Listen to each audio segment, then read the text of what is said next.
Last year, my family and I decided to spend our vacation in a secluded beach house, far away from the chaos of the city. The place was isolated, surrounded by nothing but sand, water, and the occasional distant bird call. It was the perfect getaway for some peace and quiet. The beach itself was beautiful and peaceful, with very few people around, giving it an almost unreal sense of serenity. We spent our days walking along the shore, feeling the sand between our toes and breathing in the salty air. The water was unusually shallow, stretching out for what seemed like hundreds of meters. It was one of those rare beaches where the tide would recede so far that you could walk for a long distance into the sea without the water ever getting past your waist. It was almost like a vast, natural playground where we could walk on the sea floor, collecting shells and watching small fish dart around. The beauty and stillness of the place made it feel like we were in a different world altogether. Each evening, after the sun set and the temperature dropped, we'd head out to the beach again with our fishing rods, enjoying the solitude and the quiet hum of nature around us. We would sit there, casting our lines into the calm waters, letting the waves gently lap at the shore as we chatted. It was the kind of night where the stars seemed closer than usual and everything felt peaceful, almost to perfect. But despite the tranquility, something lingered in the back of my mind, an inexplicable sense of unease that I couldn't shake off. It was subtle at first, like the softest whisper of wind, but I couldn't help but feel that something was off. Little did I know that what seemed like the perfect vacation would soon turn into something far more sinister, shattering the calm and leaving a permanent mark on my memory. That night, the beach was as quiet as it had ever been, the only sound being the gentle crash of waves against the shore. The sky was pitch black, save for the twinkling stars scattered across it. We were all gathered by the water's edge, rods in hand, our voices soft as we talked and laughed. The moon cast a faint glow on the water, making the sea shimmer, but it felt distant, like we were alone in our own little world, far removed from civilization. It was peaceful, serene even, the perfect night for fishing. The shallow water stretched out before us, the tide pulling back so far that we could barely see where it ended. It was as if the ocean had receded into another dimension, leaving behind only a vast expanse of wet sand and small pools where the water had been. We cast our lines and settled in, the stillness of the beach wrapping around us like a heavy blanket. It felt like the perfect escape from everything, a rare moment of complete peace. My family was in high spirits, everyone enjoying the calm night without a worry in the world. For a while, it seemed like any other ordinary night on the beach, just a family fishing together, nothing unusual or out of the ordinary. We joked, teased each other about who would catch the most fish, and marveled at how beautiful the stars looked in such an isolated place. It was a moment of pure happiness, with the kind of serenity you only find when you're completely disconnected from the world. The water was quiet, calm, almost inviting us to relax even more, to forget about everything else. But even in that peace, something felt off. There was a strange energy in the air, a subtle shift that I couldn't explain. The silence felt thicker, like something was lurking just beyond the edge of our perception. The shadows of the night seemed deeper, more pronounced, and as I glanced out over the water, I couldn't shake the feeling that we weren't truly alone. It was as if the ocean itself was holding its breath, waiting for something to happen. And little did I know, something was about to make itself known. As we continued fishing, something caught my eye in the distance. At first I thought it was just the reflection of the moon, but as I focused, I realized it was much closer than that. A strange white silhouette was moving slowly across the water, gliding toward us as if it were walking on the surface. The water was so shallow that nothing should have been able to move like that. I blinked, unsure if I was seeing things, but the figure kept coming closer, drifting silently without a ripple, almost as if it were weightless. The sudden shift in the atmosphere was undeniable. My heart started to race as I looked around at my family, hoping someone else saw it too. Their faces went from casual to confused, and then to frightened as they all turned to look in the same direction. We were frozen, eyes locked on the figure that seemed to glide effortlessly toward our boat. It was eerie and natural. We could see its outline clearly now, but there was no movement, no sound, nothing to suggest it was anything other than a strange and unsettling apparition. The strangest part was how it moved. There was no splash, no disturbance in the water, just that pale white form, calmly drifting in our direction as if walking on air. My body went cold, and for a moment I thought I was dreaming. But as I looked at the others, their faces as pale as mine, I knew they felt it too. We were all experiencing the same thing, something we couldn't explain. Every instinct in me screamed to get away, but my feet were rooted to the spot, my eyes unable to look away from the figure. The closer it got, the more I felt that familiar, bone-chilling sensation, the kind you get when you know something isn't right, when you feel deep down that you're not meant to witness whatever it is that's coming toward you. I wanted to scream, but no sound came from my throat. We were all silently watching as it grew nearer, the tension thick in the air, until suddenly, without warning, it vanished. The figure disappeared into the darkness as quickly as it had appeared, leaving us in stunned silence, unsure of what we had just witnessed. The figure continued to get closer, its speed increasing as it glided across the water. It was moving so quickly now, and the panic in the boat was palpable. My heart raced, and I could feel the tension building in the air around us. My family was frozen, staring at the approaching shape in complete silence, terrified to move or speak. The closer it came, the more the air around us seemed to thicken with fear, like something was suffocating the very atmosphere. The figure continued to get closer, its speed increasing as it glided across the water. It was moving so quickly now, and the panic in the boat was palpable. My heart raced, and I could feel the tension building in the air around us. My family was frozen, staring at the approaching shape in complete silence, terrified to move or speak.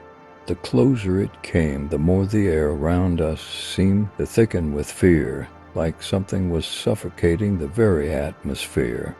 Then, in a blink of an eye, the figure was gone. It didn't fade away slowly, didn't drift off into the distance. One moment it was there, and the next, it had completely vanished.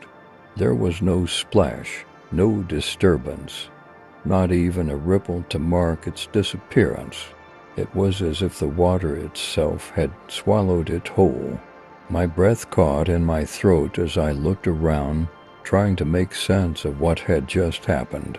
My family was just as confused and horrified as I was. None of us could say a word. our minds trying to comprehend the impossibility of what we had just witnessed. We sat there in complete silence, too afraid to even speak, as if any sound would break the fragile spell we were under. No one knew what to do, whether we should leave immediately or stay and try to make sense of it.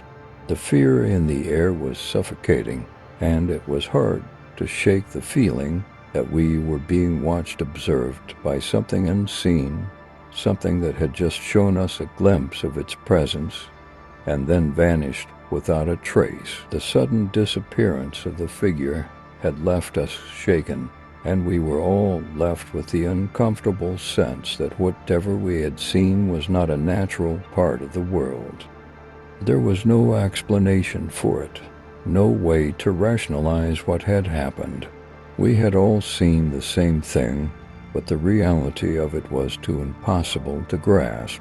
The terror settled deep in my chest, and as we slowly made our way back to shore, the weight of the experience haunted us. We didn't speak about it much after that night, but the memory of that strange, white silhouette walking on the water never left us. We knew, deep down, that whatever we had encountered wasn't something we were meant to understand. It was just something to be feared. I spent countless nights trying to make sense of what happened that evening, but no matter how hard I try, I can't explain it. What we saw didn't fit into any logical framework, and the more I think about it, the more impossible it seems. How could something walk on water like that, without a sound or any ripples to prove it was real? I've considered every possible explanation, from a trick of the light to some sort of illusion, but nothing seems to fit. The fact that everyone in the boat saw the same thing only makes it worse, as if we were all trapped in the same nightmare together with no answers to guide us. The worst part is that we never got any closure. We all agreed it was something out of the ordinary, but none of us could explain what that something was. That feeling of being powerless, of facing something we couldn't understand, has stayed with me. I don't know if I'm more scared of what we saw or the fact that we'll never truly know what it was. All I know is that the unknown is far scarier than anything I could have ever imagined. Even now, years later, I can still picture that white silhouette in my mind, moving across the water like a shadow walking on air. The image is as vivid as the night it happened, and it still sends chills down my spine whenever I think about it. It's as if that moment is forever imprinted on my memory, locked away, with no way to unlock the mystery. No matter how much time passes, I can't shake the feeling that whatever was out there that night is still watching, lurking in the shadows, waiting for the right moment to reveal itself again. Nothing like that has happened again, but the fear lingers. It hangs over me like a dark cloud that refuses to dissipate. The memory of that night, the sight, the terror, the inexplicable nature of it all still haunts me. I've tried to move on, to forget, but the mystery remains unsolved, and the fear that we encountered something far beyond our understanding never fully left. It's like a shadow, always there, quietly reminding me that some things are better left unexplained.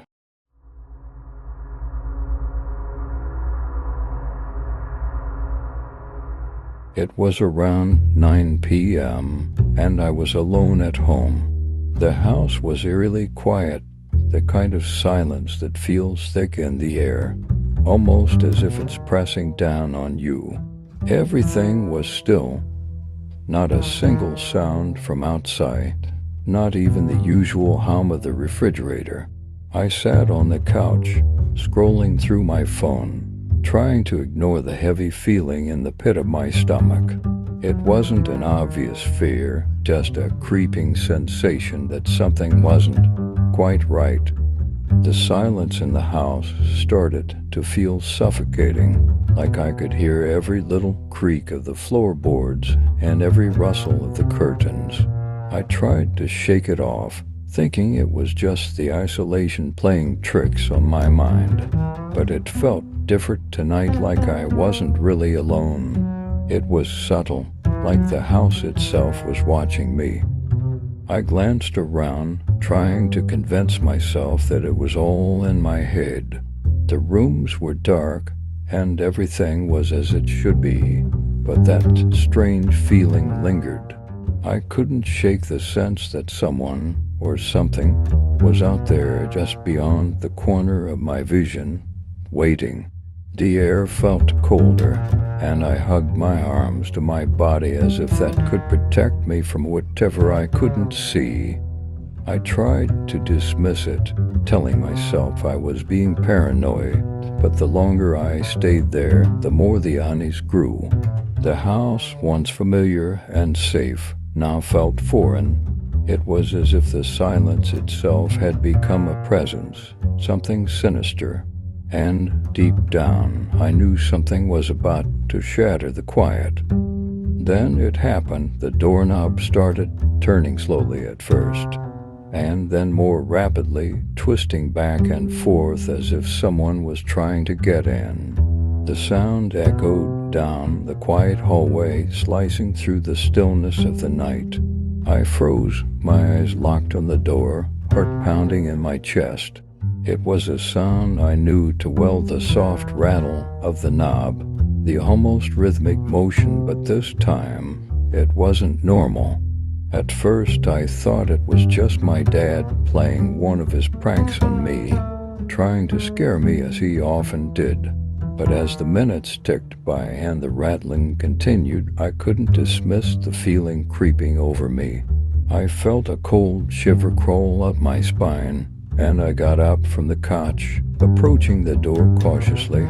There was no sound beyond the door, no voice, no footsteps, just the unnerving turning of the knob, as if something or someone was on the other side, trying to get in. I stood there, frozen in place, waiting.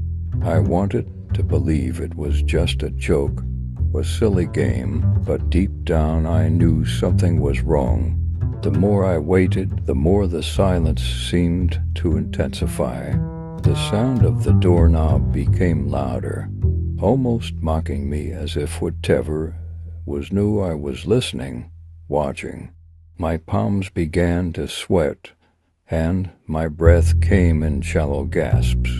As the rattling continued, the uncertainty and fear took hold. I told myself that it was nothing, maybe the wine, maybe the house settling.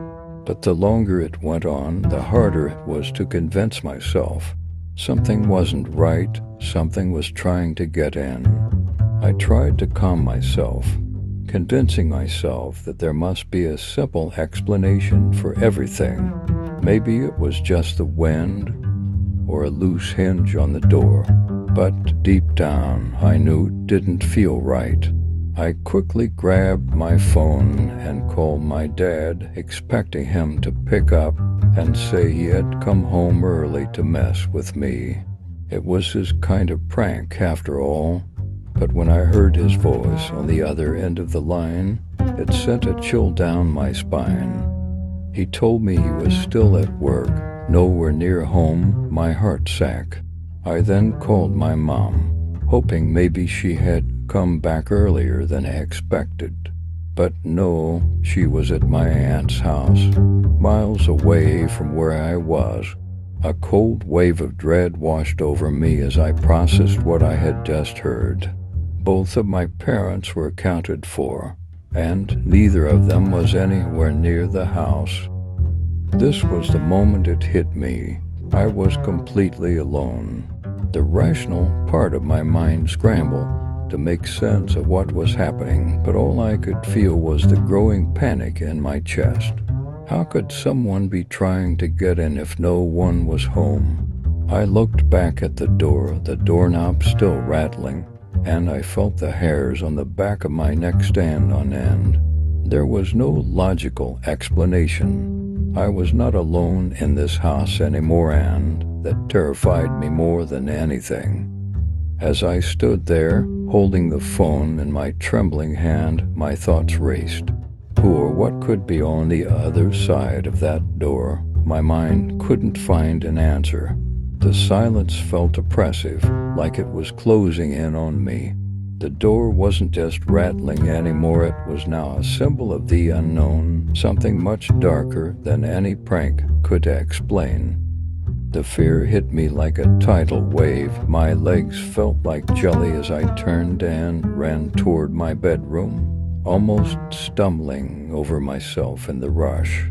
I slammed the door shut behind me, my hands shaking as I fumbled with the lock. Once it was secure, I pressed my back against the door and slid down to the floor. Curling up in the corner of the room, my knees pulled tightly to my chest. The silence of the house now felt suffocating, and an eerie, invisible presence seemed to loom over me, as though something was watching, waiting. My breath was ragged, each inhale sharp and shallow as panic gripped me. My phone was still in my hand, and I dialed the police, my fingers fumbling over the numbers. When they answered, my voice was barely a whisper, tremulous with fear. I told them what was happening, explaining how the door handle had been moving on its own, how I was all alone, and how there was no logical explanation for it. Every word felt like a struggle to get out as my heart raced faster with every second. The operator assured me that help was on the way, but the waiting was agony. I felt helpless, trapped in a house that no longer felt like my own. The fear clawed at me, every creak and groan of the house sounding like a threat. I couldn't make sense of it. I kept asking myself, what is happening? Why was I feeling like this? There was no comfort, no reassurance, just a growing, oppressive weight of dread that clung to me. As I waited, every sound seemed to amplify, every shadow seemed to stretch unnaturally long, and the panic inside me surged higher. I couldn't shake the feeling that whatever was out there, beyond that door, was still waiting. I was utterly alone, and the terrifying reality of it settled deep into my bones. The uncertainty was the worst part. It was the not knowing, the sense that something unseen was closing in, getting closer with every second. When the police arrived, they scoured the house thoroughly. Every room, every corner, every closet was checked, but they found nothing, no signs of a break-in, no evidence of any intruder. Everything was exactly as it had been before, as if the terrifying moments I'd experienced had never happened at all. The officers tried to reassure me, suggesting it could have been a prank or my mind playing tricks. But I knew better. I could still feel the fear clinging to me, thick and suffocating. Something had happened, something I couldn't explain. I was left standing there, helpless and confused, caught between the possibility that I had imagined it all or that something far darker had taken place. My mind kept racing, trying to find a rational explanation, but every thought felt inadequate. Had it been a nightmare? Was it my imagination running wild? Or was it something else, the presence that had filled the house? That feeling of being watched never fully left me. Even with the police there, I couldn't shake the unease. The house felt cold, distant, as if it had lost its warmth, its familiarity. I couldn't escape the sensation that something was still lingering in the air, something that I couldn't see but could feel, like an invisible weight pressing down on me. I started to wonder if I would ever feel safe in my own home again. to this day, I don't know what really happened that night. The mystery remains unsolved, and I'm left with nothing but the haunting memory of that fear. It's as if I'm still waiting for the answer, for some kind of closure, but it never comes. That night changed me. The fear, the uncertainty, it stayed with me, lingering in the shadows, a reminder that some things are better left unexplained.